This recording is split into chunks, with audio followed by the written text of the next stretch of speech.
Just how people are, right? So you need that pain for the lesson to sting enough to really genuinely go inside of your mind. And it's the same with everything. It's the same with driving a car or business.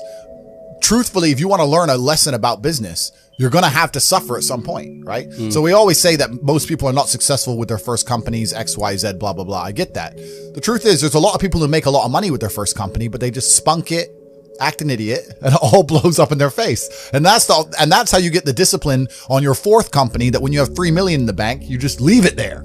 You know, and don't be done with it. So you need to go through some pain. You need to experience some negative things. You need to have to a degree some trauma to really even learn any lessons. So yeah, business studies, you're right. The book, that's not going to teach you anything about business. You need to get out there on the streets. You need to make mistakes. You need to suffer. You need to have the tax man knocking at your door. You got to deal with all that stuff so that you make sure it doesn't happen again. I really think that humans are stupid enough to only learn the hard way. That's kind of how it works.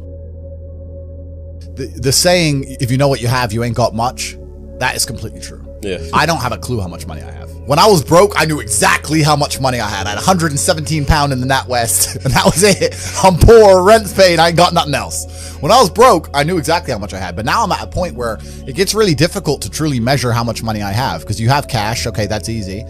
I have some crypto, which is constantly fluctuating. And then you have assets, and the price of the assets is constantly fluctuating. And then I have companies and income streams, which need to be valued. And how do you value them, right? They can be an 8 times multiplier in some circumstances, and others, they'll be a 10 times multiplier. Yeah. So it's really difficult for me to put a value on it. If you were to say to me, how much money do I have in the bank? But then even then, because I've got to be careful what I say on this podcast. But even then, once you have a healthy respect for money, once you get past a certain amount of money, you don't need it in the bank. Like there's no point in me having 50M liquid in the bank. Why? What am I going to buy? You know, you're like, as long as you have whatever you have in the bank to run around the world with, you have enough. So you try and put that money to use, right? You buy assets, XYZ. So it's really difficult. I mean, I have my online school, which we'll talk about later, Hustlers University. Yep. That's already been valued. That was valued at 300 million. When did you start Hustlers University? A year ago. A year ago. Fuck. Yeah. And that's valued at 300 million. Yeah. So, but then I ain't going to sell it. So, but then again, I had a valuation between 280 and 340. So again, how much money do I have? I don't know. I could, if I really wanted to, if I wanted to sit here and say I was worth 500 million, I could prove that. But you know what? This is another thing about money. I'm going to sit here and I'm going to complain. This is going to upset all the brokies at home. There's nothing to fucking buy.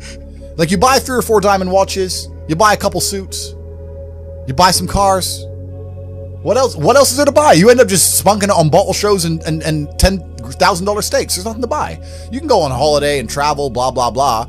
But if you're actually looking for physical items, things to own and buy, there ain't much to buy. Okay, you can buy property, but property is a funny one for me because I'm very anti-governmental as a person, and I think that property is one of the big tools the Matrix uses to enslave. To keep you in the system. Completely, man. You buy a $10 million house in whatever country, you don't want to piss off the government of that country.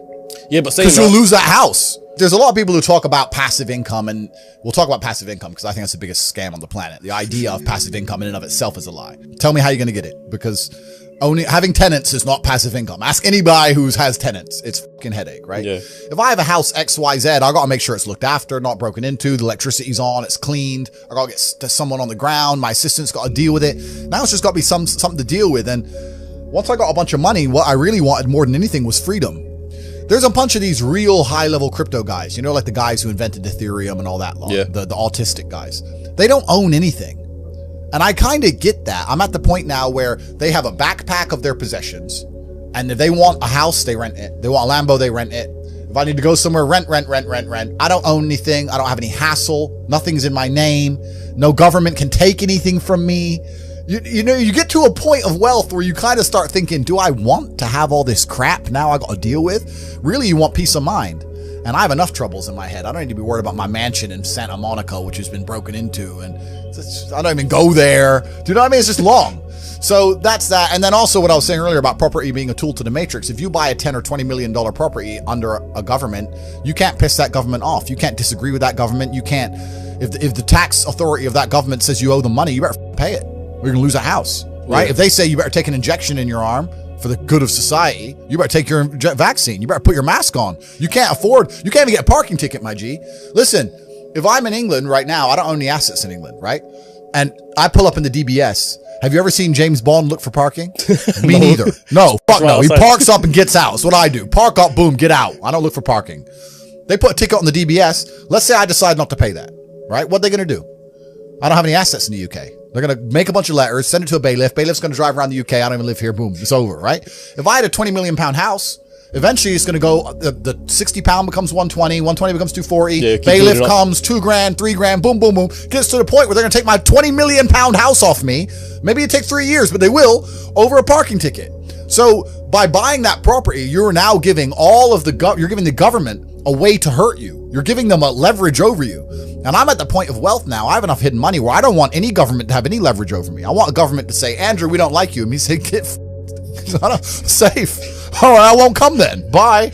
Like, and that's the problem with property. Property is a tricky one. I know you can make money with it, but you have to understand that they'll use it against you, man. It's a leverage. So, and if you look at the real high levels of wealth, if you look at the billionaires and stuff, they're trying to do the same thing. They don't own anything.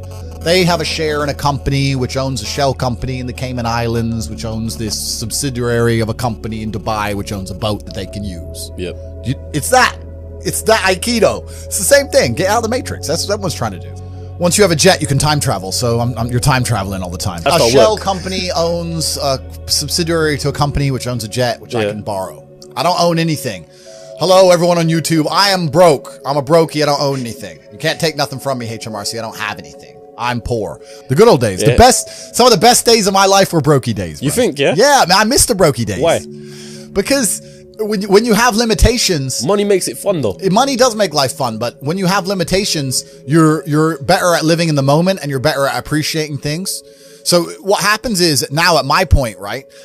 No matter how much fun I'm having, it's always, even if it's only 1% in the back of my mind, that it could be more fun somewhere else. If I can go anywhere I want all the time with no limitations, I never have to turn up to a job. I don't have anything I have to do. I can go anywhere, right? And I got a plane waiting for me.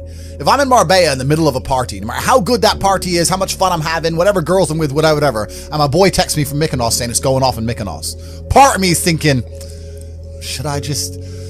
I can get there by it's 3 a.m. now. I can be there before the club closes in Mykonos. And then it's hard to just live in the moment and be happy with what you're doing. Does that make sense? Yeah. Because there's unlimited choices. Like the brokey days were good days, bro, man. Like I'd get McDonald's and you're laughing with your boys. Yeah. The brokey days were great. And I'm not complaining about being rich. Obviously, I worked hard for this and it's a fantastic life I live now.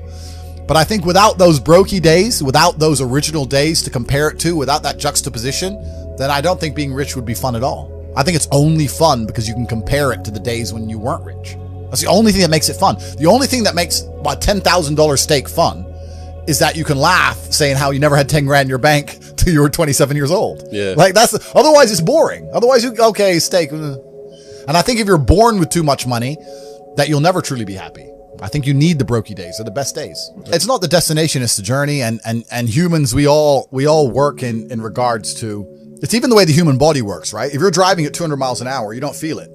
You only feel the acceleration getting to 200 miles an hour. Yeah. So if you're born at 200 miles an hour, it doesn't feel fast. It doesn't feel fun. My life feels fun now because of all the acceleration to get here. And I can remember the times when I was stuck by the side of the motorway without a car. Yeah. So I have that juxtaposition. Without that, it's not even interesting. It's not even fun. So the brokey days, anyone who's out here who's broke, good. These will be the happiest days of your life once you made it. You just got to remember everything and sit around with your boys. I mean, maybe some people change with money. Maybe if you get new friends and things change, but I hang around with the exact same people I did when I was poor. I got the same friends. I live with the same people, the same guys, same jokes, nothing's changed for me. So for me, I'm just a broke guy with a bunch of money. That's all that's happened. Money amplifies who you are. If you're a loser and you get rich, you're a bigger loser. If you're a G and you get rich, you're the top G. I've talked about this at length. I've explained that if you see a little dork with glasses on getting out of a Lamborghini, you assume he's a mega dork. And if you see a big, strong, scary-looking man getting out of a Lamborghini, you assume he's a killer or a crime boss. The Lamborghini doesn't change who he is, it only amplifies, and money's exactly the same. We've entered a new paradigm when it comes to things like financing, the access to money, how quickly it can be made, how quickly it can be spent and reinvested. The speed at which money is moving now is unprecedented. And although I'm only 38 years old, I want you to understand that 10, 15 years ago, when I was in my 20s, none of this existed. You weren't a